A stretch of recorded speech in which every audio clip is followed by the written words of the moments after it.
దేవుణ్ణి ఆరాధించుకోవడానికి కొన్ని మాటలు మనం చాలా త్వరగా చెప్పుకొని మనం దేవుణ్ణి ఆరాధించుకోవడానికి ముందుకు వెళ్దాము.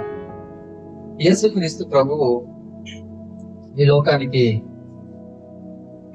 మానవుడిగా దిగి వచ్చిన తర్వాత కన్య అయిన మరియ ద్వారా ఆమె గర్భమందు చిన్న శిశువుగా పశువుల పాకలో పుట్టి తర్వాత 33.5 సంవత్సరాలు ఆయన ఈ లోకంలో జీవించాడు.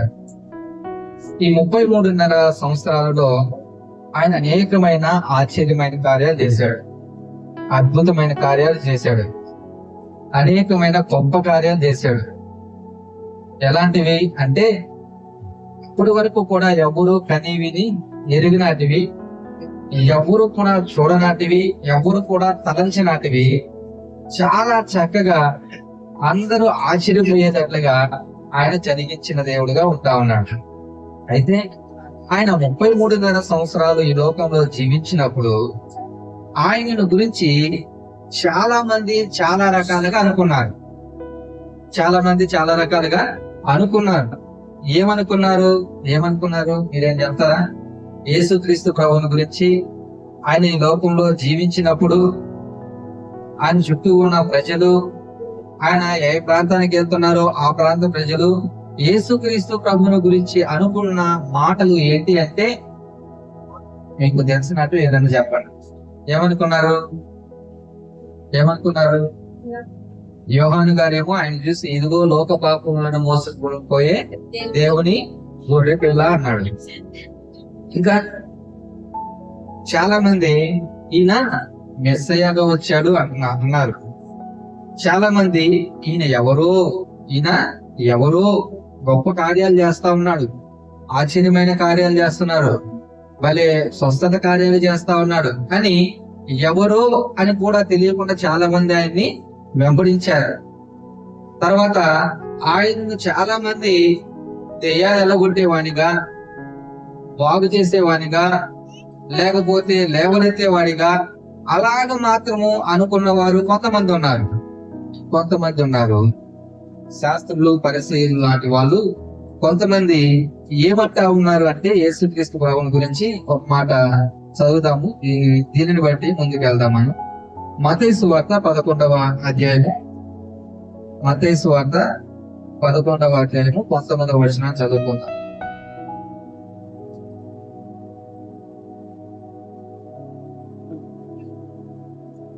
మత్తయి సువార్త 11:19.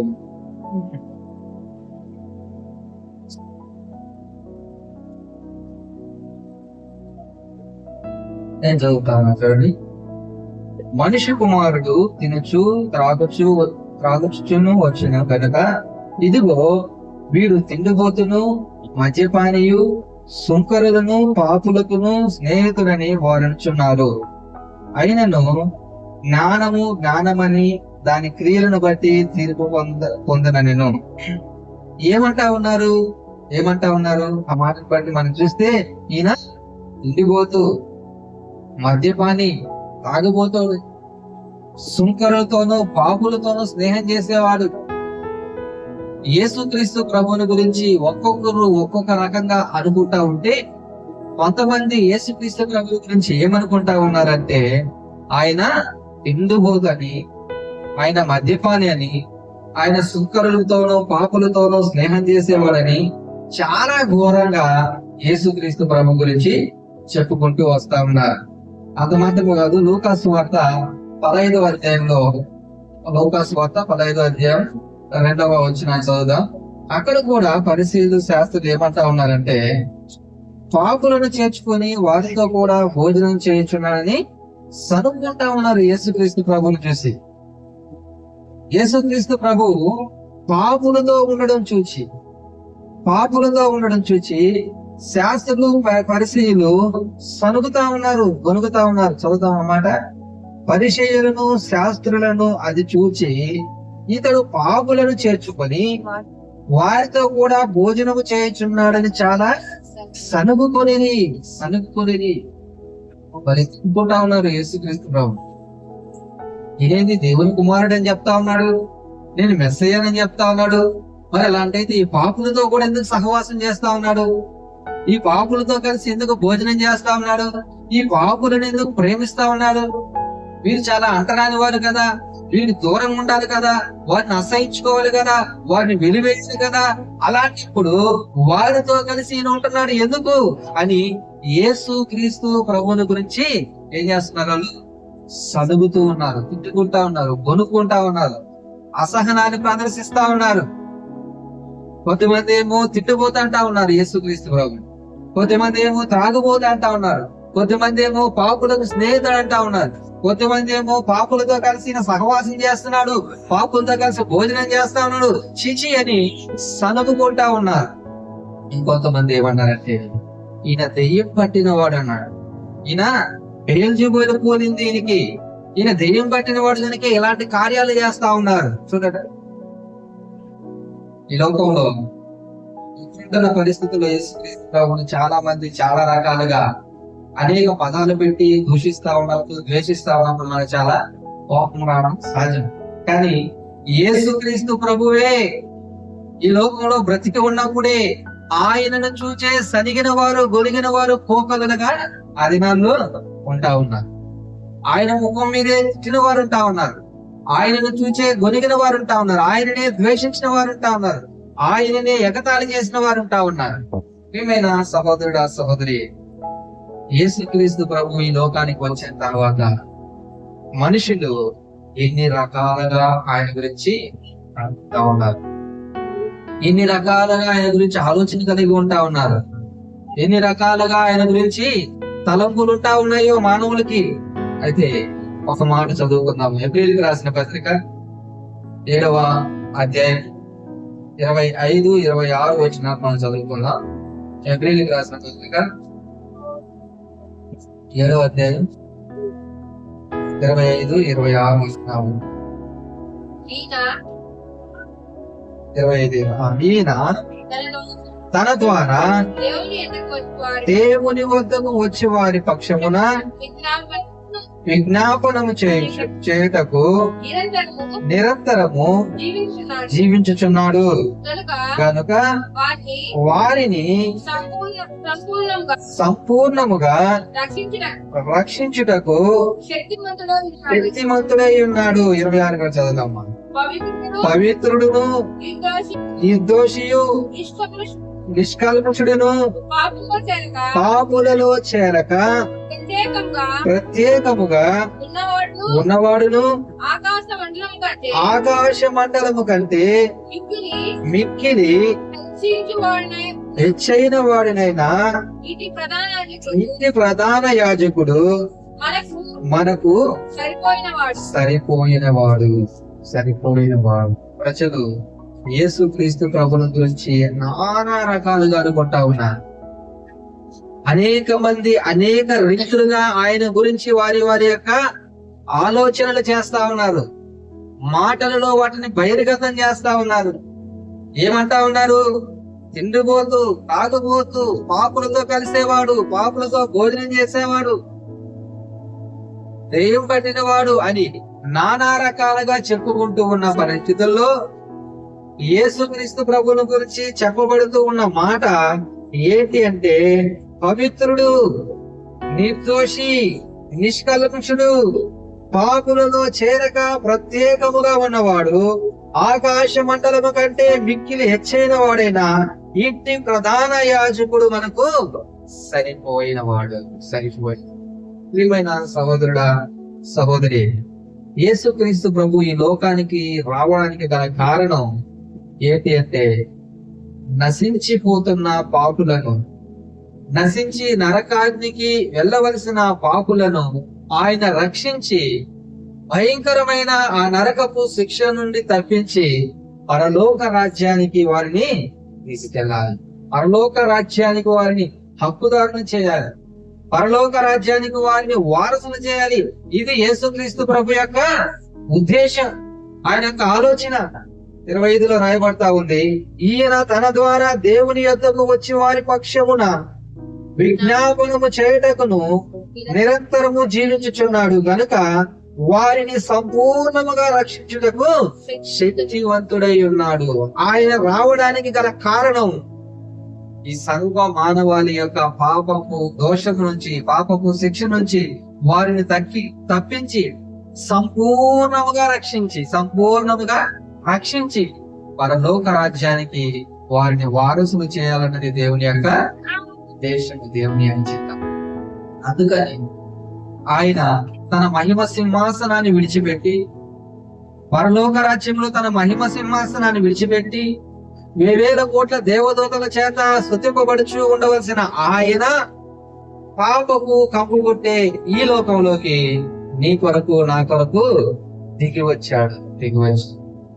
నీ కొరకు నా కొరకు తనను తానుగా తగ్గించుకొని, దీనుడుగాను, రిక్తుడుగాను, దాసుడుగాను తనకు తాను తగ్గించుకొని ఒక సాధారణమైన మానవుడిగా ఆయన ఈ లోకంలో జన్మించడానికి ఇష్టపడ్డాడు. అయితే మనుషులు అనుకుంటా ఉన్నారు, ఈయనెవరు, ఈయన ఎందుకు వచ్చాడు, ఈయన చెప్తున్నదేంటి, చేస్తున్నదేంటి, అరే ఈయన పాపులతో కలిసి ఉంటున్నాడేంటి, పాపులతో కలిసి తింటున్నాడేంటి, పాపులతోనే వెళ్తున్నాడేంటి, పాపులు ఎక్కడుంటే అక్కడికి వెళ్తున్నాడేంటి. చూడండి, లోకము ఆయనను ఎంతగానో వ్యతిరేకించింది.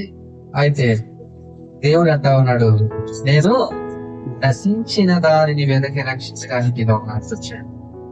లూకా సువార్త 19 మనం చూస్తే, నశించిన దానిని వెనక్కి రక్షించడానికి మనిషి కుమారుడు వచ్చెను.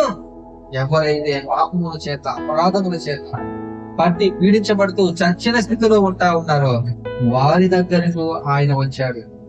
అలాంటి వారిని ఆయన కనికరించాడు. అలాంటి వారి పట్ల ఆయన ప్రేమను కుమ్మరించాడు. అలాంటి వారిని ఆయన తన స్వహస్తాలతో లేపాడు, నడిపించాడు. వారి యొక్క పాపపు జీవితాల నుంచి వారిని విడిపించడానికి యేసుక్రీస్తు ప్రభువు తనను తానుగా తగ్గించుకొని ఈ లోకానికి వచ్చాడు. దానికోసం ఎన్నో నిందలు అనుభవించడానికి ఇష్టపడ్డాడు, ఎంతో ఎగతాళిని భరించడానికి ఇష్టపడ్డాడు, ఎన్నో అవమానాలను భరించడానికి ఇష్టపడ్డాడు. తనను తానుగా తన శరీరాన్ని అప్పగించుకున్నాడు. తన పరిశుద్ధమైన, నిర్దోషమైన, నిష్కలంకమైన రక్తాన్ని ఆ కలువరి శిలువలో కాల్చడానికి ఇష్టపడ్డాడు. తన ప్రాణం పెట్టడానికి ఇష్టపడ్డాడు. చూడండి, కేవలం పాపాత్ములైన మన కోసం ఆయన ఎన్నో మాటలను భరించడానికి వచ్చాడు. ఎంతగా నలగగొట్టించుకోవడానికి వచ్చాడు, ఎంతగా శిక్షణ పొందుకోవడానికి వచ్చాడు, ఎంతగా తన రక్తాన్ని కాల్చడానికి వచ్చాడు, ఎంతగా తన ప్రాణాన్ని తనంతట తానే ఆ కలువరి శిలువలో పెట్టడానికి వచ్చాడో మనం అర్థం చేసుకోవాలి.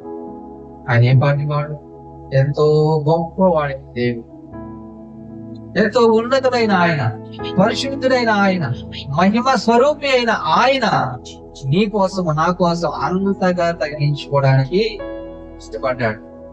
అందుని బట్టి దేవాతి దేవుని మనము స్తుతించాలి. అప్పుడు మన పరిస్థితి ఎలా ఉంది?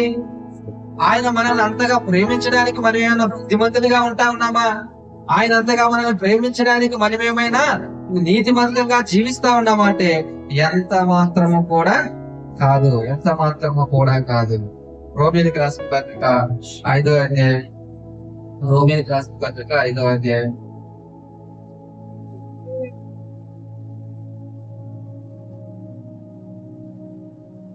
6 నుంచి మనం చదువుతాము. ఏలయనగా మనం ఇంకా బలహీనులమై ఉండగా క్రీస్తు యుక్తకాలమున భక్తిహీనుల కొరకు చనిపోయెను.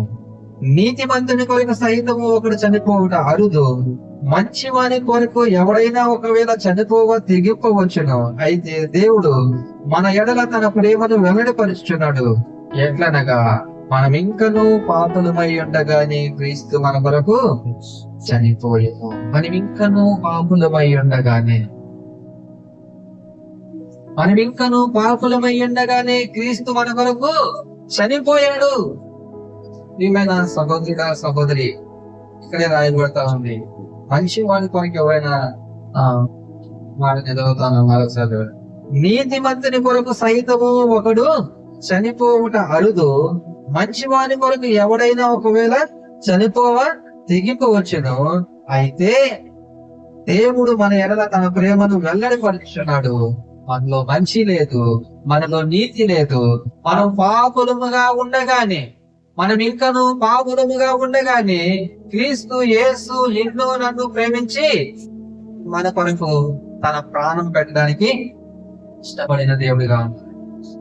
మన కొరకు ఆయన ప్రాణం పెట్టడానికి ఇష్టపడిన దేవుడిగా ఉంటా ఉన్నాడు.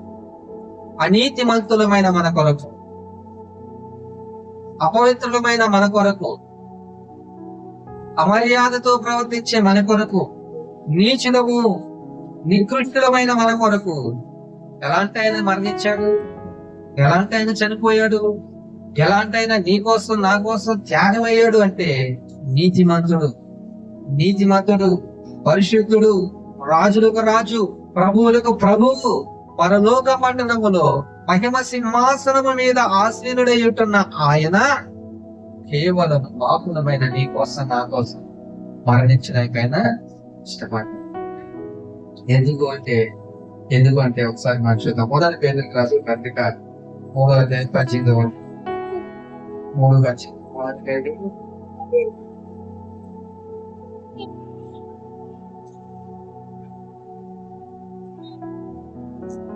మొదటి పేదలు 3:18 ఏదైనగా మనలను దేవుని యొద్దకు తెచ్చుటకు అనీతిమంతుల కొరకు నీతిమంతుడైన క్రీస్తు శరీర విషయంలో చెప్పబడి ఆత్మ విషయంలో బ్రతికింపబడి పాపముల విషయంలో ఒక్కసారి శ్రమపడెను. ఎందుకు అంటే మనలను దేవుని యొద్దకు తెచ్చుటకు. మనం చేసిన పాపం వలన, మనం చూపించిన అవిధేయత వలన, మనలో ఉంటున్న అతిక్రమం వలన తండ్రి అయిన దేవునికి మనకు ఎంతో ఎడబాటు కలిగింది. తండ్రి అయిన దేవుడి నుంచి మనం ఎంతో ఎడబాసిన వారంగా ఉంటా ఉన్నాం, ఎంతో దూరం వెళ్ళిపోయిన వారంగా మనం ఉంటా ఉన్నాం. అయితే తన ప్రియ కుమారుడైన యేసుక్రీస్తు ప్రభు ద్వారా ఆయన మనలో చేర్చుకుంటా ఉన్నాడు. యేసుక్రీస్తు ప్రభు ఎందుకు ఈ లోకానికి వచ్చాడంటే ఎడబాటులో ఉంటున్న నిన్ను నన్ను, దేవునికి దూరంగా ఉంటున్న నిన్ను నన్ను ఆయన కృప ద్వారా, ఆయన ప్రేమ ద్వారా, ఆయన చేసిన యాగము ద్వారా నిన్ను నన్ను తండ్రి అయిన దేవుని యొద్దకు చేర్చుటకు ఆయనే దిగి రావచ్చు. ఆయనంతటా ఆయనే శరీరధారిగా ఈ లోకానికి దిగవచ్చి నీ కోసం నా కోసం అనేక మంది తుచ్చమైన మానవుల చేత నిందలు, అవమానాలు భరించడానికి ఇష్టపడ్డాడు. సిలువ దగ్గర తెచ్చినప్పుడు యేసుక్రీస్తు ప్రభు ఎలా ఉన్నాడంట?